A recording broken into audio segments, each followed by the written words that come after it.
Et nous disons au FO qu'à partir d'aujourd'hui, nous allons soutenir la Russie jusqu'à notre dernier souffle. À des milliers de kilomètres de Kiev, on brandit le drapeau russe dans les rues de Bangui, capitale de la Centrafrique, une ancienne colonie française.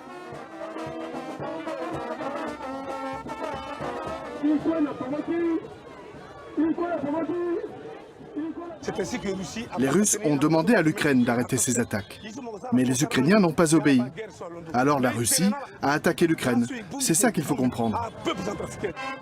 Ces manifestations sont organisées par une association anti-française et financée par les Russes. La Russie est en train de traverser un moment difficile où nous sommes obligés de lui apporter un soutien moral. Et cette manifestation, c'est juste pour lui démontrer par A plus B que, en tout cas, la République centrafricaine le soutient à tous les niveaux. Un allié russe indispensable en Centrafrique. Un pays déchiré par des décennies de guerre civile qui bascule à nouveau dans la violence l'an dernier. Le gouvernement, menacé par des rebelles qui encerclent la capitale, mobilise toutes les forces à sa disposition.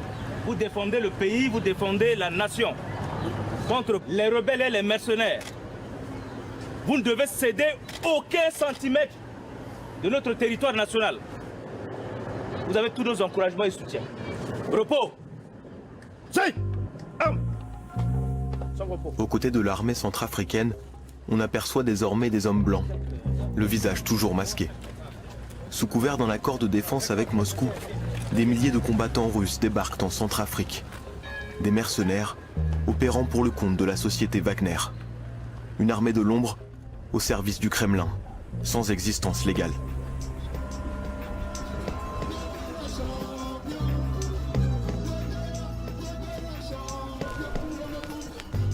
En Centrafrique, ils assurent même la protection rapprochée du président de la République, Faustin Archange Touadéra.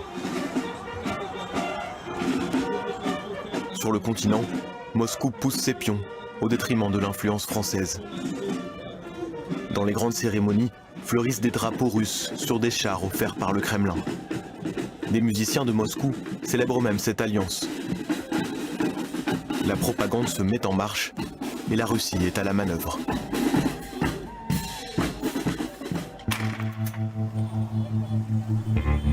Un an plus tard, l'armée et ses alliés russes ont repoussé les rebelles hors des villes. À Bangui, les activités reprennent. Les mercenaires, eux, sont toujours là et se font plus discrets, presque insaisissables. Ils fuient les caméras. Dans ces quartiers de Bangui, règne le sentiment d'être abandonné par la France, l'ancienne puissance colonisatrice. Un terreau fertile pour implanter de nouvelles idées. Financé par les Russes et par le gouvernement, Trésor et ses camarades organisent des rassemblements en soutien à Moscou. La jeunesse d'aujourd'hui n'est pas la jeunesse d'hier. On est en train de changer les choses. Il y a constamment il y a les rebelles dans l'arrière-pays. Mais aujourd'hui, en 3 mois, avec ce que la Russie a fait chez nous, on n'a pas besoin de faire calcul. Donc c'est à nous les jeunes de prendre les devants de ces choses. La jeunesse. Le discours pro-russe est bien rodé et les éléments de langage affûtés. En main, un autre drapeau tricolore qui remplace celui des Français.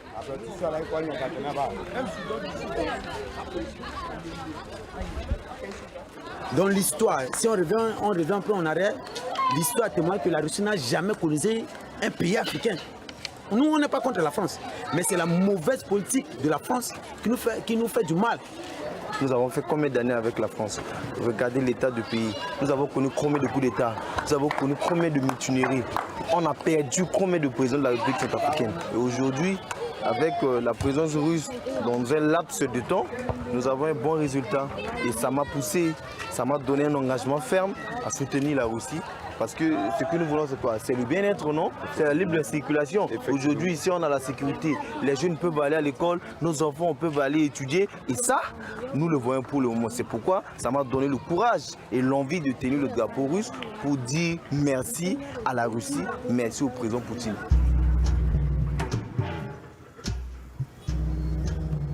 Les discours pro-russes se mêlent aux arguments contre une France en perte d'influence. Un vide rapidement comblé par Moscou. La bière locale, propriété d'un groupe français, est la boisson la plus prisée des Centrafricains. Mais elle fait maintenant face à un nouveau concurrent.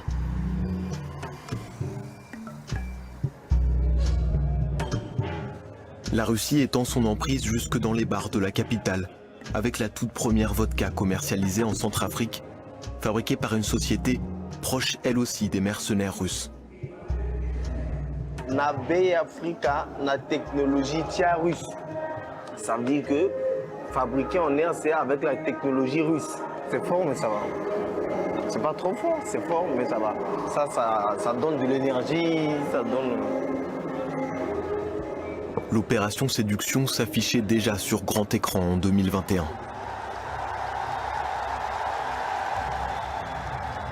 À Bangui, pendant une semaine, des milliers de personnes ont pu assister à la grande première de Touristes, un film d'action russe tourné en Centrafrique.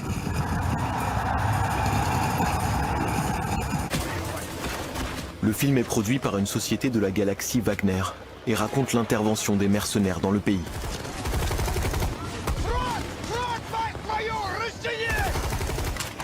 On y trouve tous les codes d'un blockbuster américain, à quelques détails près. Американцы же они за демократию борются. Мы за справедливость. Что, живой? Держись, турист.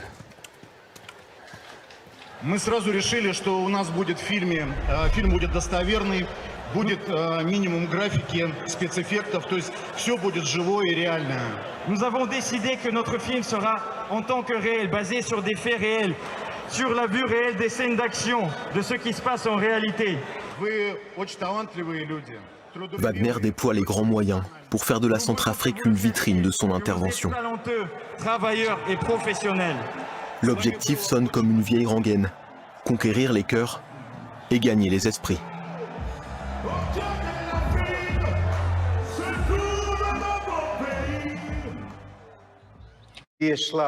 Si l'adversaire a une faiblesse, il faut en profiter.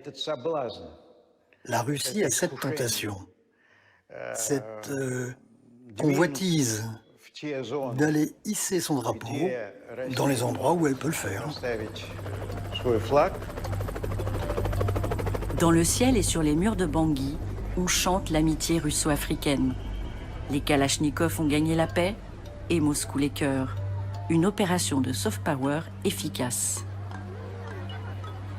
Financée par la compagnie minière russe Lobay Invest, les hôpitaux de brousse, les radios et les cinémas racontent la bienveillance du nouveau frère, l'ours russe. Des animaux laborieux cultivaient du maïs et du manioc. Une fable qui conte les mésaventures des animaux de la savane qui voient leur récolte pillée par les hyènes avides. Pour saisir la récolte, l'ours, d'un pays lointain du nord, qui s'appelle la Russie, et s'est rendu sur le lieu et de son ami. Ils ne pouvaient pas rester indifférents, parce qu'ils sont amis depuis très longtemps et doivent s'aider l'un l'autre.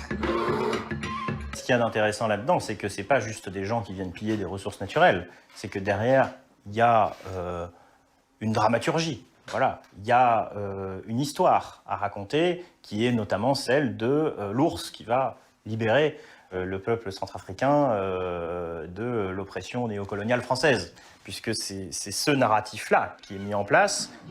Il faut établir la paix, sinon rien ne pourra aider. Ainsi, les animaux sages se sont réunis pour négocier.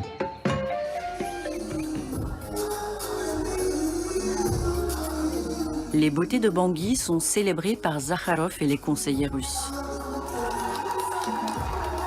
Ils ont gagné la paix là où les Français avaient échoué. Mais la méthode et les règles n'étaient pas les mêmes.